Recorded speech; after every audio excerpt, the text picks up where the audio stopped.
আমি টাইগার আকাশ, বাংলাদেশ ক্রিকেট টিমটা আসতে একজন বিগ ফ্যান। আমি প্রতিনিয়তই দেশের বিভিন্ন ভেন্যুতে গ্যালারিতে গিয়ে বাংলার প্রিয় খেলোয়াড়দেরকে গলার উচ্চস্বর আওয়াজ দিয়ে এন্টারটেনমেন্ট করে থাকি। এর পাশাপাশি দেশের যতগুলো রাষ্ট্রীয় অনুষ্ঠান হয়ে থাকে, বিশেষ করে স্বাধীনতা দিবস, বিজয় দিবস, প্রাণের অমর 21শে ফেব্রুয়ারি, এর পাশাপাশি পাড়ার অমর 21শে বইমেলা, রমনার বটমূলে পয়লা বৈশাখ, প্রত্যেকটা অনুষ্ঠান রাষ্ট্রীয়ভাবে আমি এভাবে সেলিব্রেশন করে থাকি। ভালোবাসার জায়গা, শ্রদ্ধার জায়গা। আসলে আমার টাইগার আকাশের ভালোবাসার জায়গা, শ্রদ্ধার জায়গা, সেই সাত সকালে কুয়াশাকে ভেদ করে কিন্তু আমি বাংলার বীর সূর্য সন্তানদেরকে বিনম্র শ্রদ্ধা জানার জন্যই সকালবেলা ফুল নিয়ে আসছি। তো এ পর্যন্ত আছি, প্রিয় ভক্ত ভালোবাসা মানুষদের ভালোবাসা পাওয়ার জন্য, ভালোবাসা দেওয়ার জন্য পর্যন্ত আছি। যথেষ্ট ভালো লাগতেছে, অর্থাৎ আমি খুবই এক্সাইটেড আজকের এই পরিবেশে এখানে আসতে পেরে। এই দেশ আমরা স্বাধীনতা পেয়েছি 1971 সালে। আমরা সবাই জানি এই যে বিজয়ের মাস, বিজয়ের দিন, জাতি একেবারে শ্রদ্ধা ভরে সেটাকে স্মরণ করতেছে সূর্য সন্ধানকে।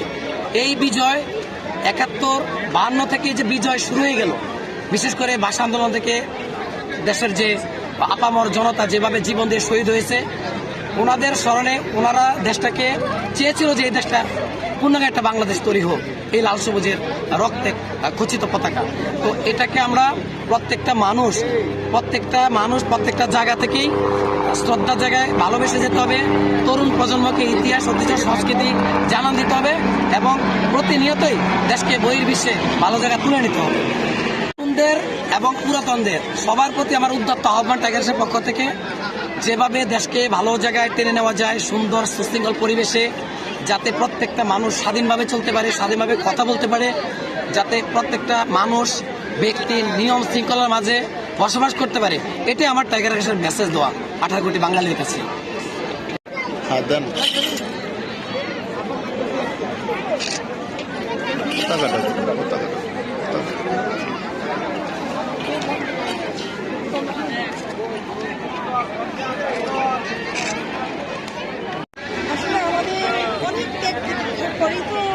স্বাধীনতাটা অর্জন করেছে। 16 ডিসেম্বর আমাদের বাঙালি জাতির সত্তার অনেক বড় একটা অনুভূতি। এই অনুভূতি আসলে আমি ভাষায় প্রকাশ করতে পারবো না, তবে আমি আমার মেয়েকে নিয়ে এসেছি যেন ও বাংলাদেশের ইতিহাস, ঐতিহ্য, সংস্কৃতি সম্পর্কে জানে, বিজয় দিবস কি জানে, মুক্তিযুদ্ধ সম্পর্কে জানে। সেই জন্যই আমি প্রতি বছর আসি, আমার মেয়েকে নিয়ে আমি আসি। সমারোহ দেখা যায়, আমরা যে রাজনৈতিক দলই করি না কেন সব কিছুর মধ্যে আমরা বাঙালি। এটা হচ্ছে বড় শক্তি। এই একতা, এই ঐক্য আমাদের মধ্যে যেন অটুট থাকে। লাল সবুজে শুধু পোশাকে না, এটা যেন আমাদের অনুভূতিতেও থাকে এবং দেশপ্রেম শুধু পোশাকের না, তাই না? দেশপ্রেম আমরা আমার কাজের মাধ্যমে প্রকাশ করি। এটাই আমি চাই এবং আমি দেশের জন্য কিছু।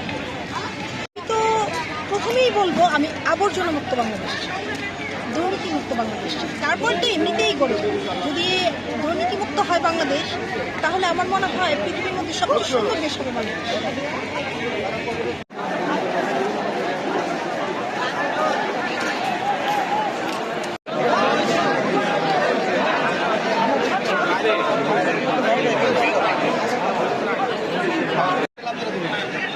সুযোগ নেন যায় সামনে দেখি